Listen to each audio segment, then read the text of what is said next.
Hello friends, this is Barbara from Wigs and Fluff. Now today I have for you 10 things about wigs that people just don't talk about. Number one is sometimes wigs are hot. They're just too hot. And if you don't have the right kind of inside to your wigs, it can be too hot. Now I'm going to show you the inside of this little wig, and this one is the Roxy by Tony of Beverly Hills. And I can show you if it's got too much of this right here, the lace, it's going to be hot. And that is how they keep that permatease in, and they put that lace over the stitching of the permatease. But it's open weave in the back, so you'd probably be cool in the back but hot in the front. So you need a wig that's going to be cool and have pretty much an open weave if you get really, really hot in your wigs. So it's density. Sometimes you might want to try a wig with less hair, less density. You know, some wigs are way, way bigger than others. So you might want to try one with less density. An open weave or an open cap is probably the best. And too much permatease is problematic because that's going to cause heat in your wig. So that's number one. Sometimes they can be too hot. And all wigs are different. The caps are different. So you have to choose a wig that is cool. Sometimes it gets itchy. Sometimes wigs do get itchy. Probably hand-tied wigs are less itchy than synthetic wigs, just regular synthetic wigs. But synthetic hand-tied wigs are probably going to be a little bit more itchy. It's the texture of the wig. Now I'm itching right back here, but I don't know why. Maybe it was just psychosomatic. It just started itching back there. So sometimes it's the texture, sometimes it's that lace front that we sometimes enjoy on wigs to make it look more realistic. But those lace fronts can be a little rough and itchy on your skin. So sometimes it is a little bit itchy, and what you can do is just upkeep the wig, make sure it stays clean. Cleanliness is one thing. If you've got a wig that you've worn more than 13 times, 13 days, then you probably need to give it a good wash and hang it upside down in the shower, and it'll probably be fine the next time you wear it. Number three, you need to do maintenance on wigs. Washing, hanging them up to dry, human hair especially. Human hair wigs especially requires, just like regular hair, a lot of maintenance, washing, coloring, dyeing, things like that. So synthetic wigs can get tangled. So that's why you need a wide tooth comb. I don't have one right here, but you know what I mean. Here's one right here. A wide tooth comb like this. I keep these everywhere, in my purse, in my car, at home, in my drawers. I also have this type of comb as well because this is very helpful for styling purposes with wigs. But you need a wide tooth comb because wigs can get tangled, and there are some different sprays on the market that you can use, detanglers. The longer the wig, the more tangled it's going to be. The long wigs do tend to get tangled more often, and they need the wide tooth comb to untangle them, and probably some spray. Storage is another maintenance issue. You've got to figure out your storage. If you have more than 1 or 2 wigs, you're going to have to store them. I like to store them on these hangers that I have here and there. I could just put them back on that hook. I love to use the hooks, these kinds of hooks like that. And I like to put the tag right there like that. I also try to put it inside the wig as well so that I don't get them confused. So anyways, storage issues is a problem. And I have a whole other video on storage issues. Number 4, you don't need glue on most wigs. You can just plop them on and go. Of course, you do have to do some styling and such, but for most wigs, you don't have to glue them. You don't have to wear a wig band. You don't have to wear a wig cap. You can just put it on and go. And this is the best way to actually get to that stage where the wig is an extension of your own hair, your very own hair. Number 5, wigs take practice.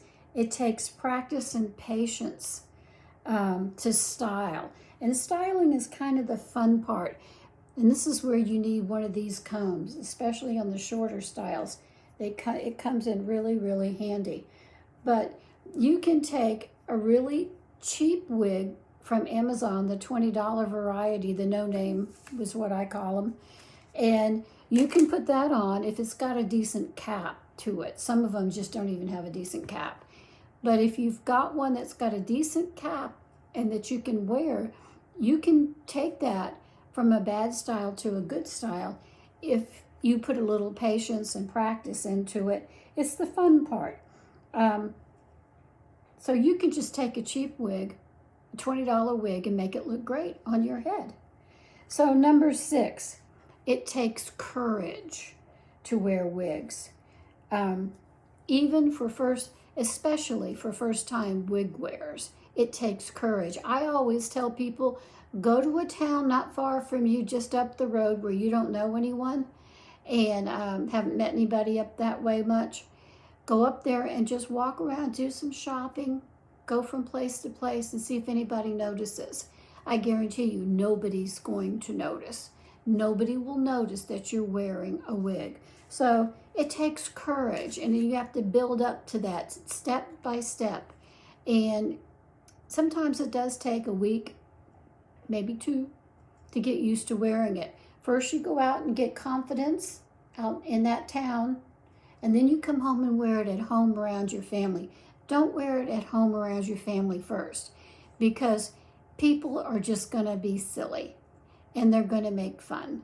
But if you wear it out and get that confidence in that town just down the road from you, and you know nobody's saying anything, you know nobody's smirking or laughing, what you're doing is walking around and studying faces and see what they think. If they're just ignoring you, going down about their business, not paying much attention, then you know that your wig looks good and it looks natural. And that's what you want. You want to look good. You want to look natural. So it just takes courage. And then you wear it at home in front of your family. And then you ask them, would they support you in wearing wigs? Because your hair is really thin or you don't have any at all, and you really need to wear a wig, and you need their support and not their jokes. So anyways, they will stand up. They're your family. So number 7, wigs are addictive. Take it from one who knows. They are very addictive. Once you get one and you really kind of like it, you just absolutely have to have another one. And then you see another one on sale and, oh, I bet I would look good in that one. And it's such a good price. So it takes time to adjust and feel comfortable and making a wig feel like your own. But once you start wigs, it can be addictive, and that's okay. That's okay. We need to have more than 1 or 2 wigs because we're talking about the life of our wig, and it's a good investment. In order to protect that investment, you need a couple more backups, a lot of more backups. And I always recommend 10 to 20 wigs for an everyday wig wearer. So number 8, other wig wearers might know that you're wearing a wig, and that's okay. They can know, they won't say anything to you, promise they won't say anything to you. They won't smirk or smile or make fun.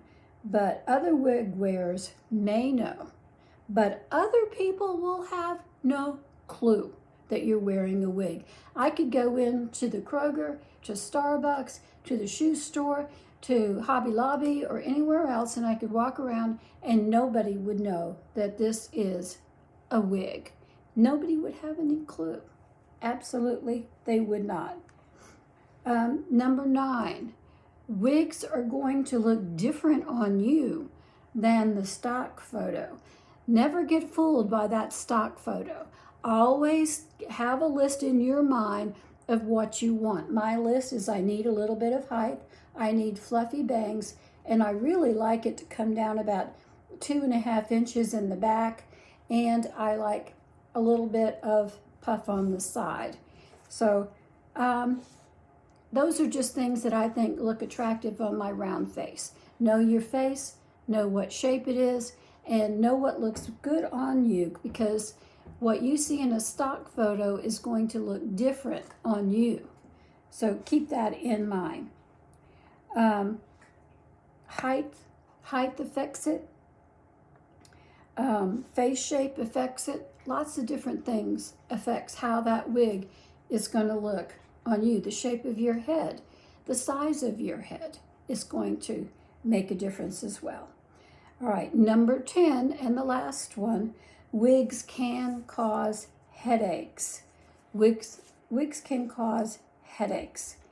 I'm telling you, I have had headaches in the past. I'm a migraine sufferer. So I don't wear wig bands. Wig bands immediately give me headaches. Caps give me headaches. So when I put on a wig, I put it on my bio hair, and it's an extension of my hair. It is my hair for that day. It is my hair. Now tomorrow, I might look like this. But today, I'm looking like this, and this is my hair. So it's okay. It's totally up to you and what you wear from day to day. Now, one other thing. People are going to give you unsolicited advice about your wig. If you talk about wigs and you tell them that you're wearing a wig, they're going to give you unsolicited advice like, oh, you may need to pluck your part, or you may need to use powder, or you may need to use wig glue. Always use wig glue, they will tell you, or this, that, or the other, and that's just not the case. It's all individual preferences. That's what it is. But it's totally up to you what you do and what you choose to take and not take as far as advice is concerned. If you have any additional truths about wearing wigs, let me know in the comments below. I'd love to see what your truth is. These are my truths. So enjoy your wig. It's your hair. Love it. Feel confident and beautiful every single day because you have a gorgeous wig on, and no one is going to know about it but you. If you choose to tell them, that's fine. If not, they're just going to think you have great hair. So that's my story on the 10 truths that nobody really talks about. Now, I have something else for you today to talk about. Jesus. Jesus is coming. He is coming very, very soon.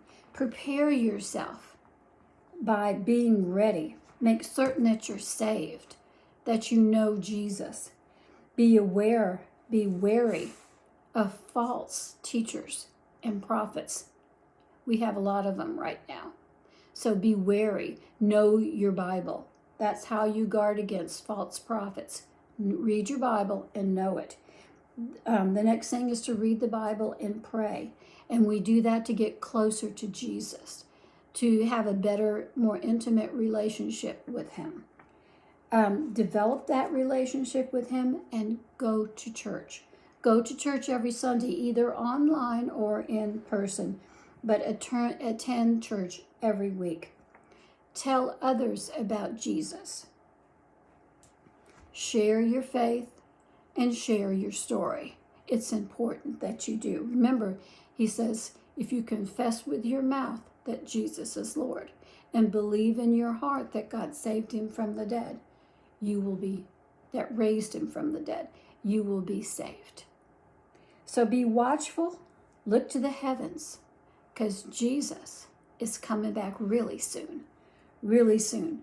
So trust Jesus today. And that's my story for today, all about 10 truths that people don't talk about, wigs, and Jesus is coming really soon. By the way, I'm wearing the Dance by PAULA in Sandy Blonde. I'll see you tomorrow.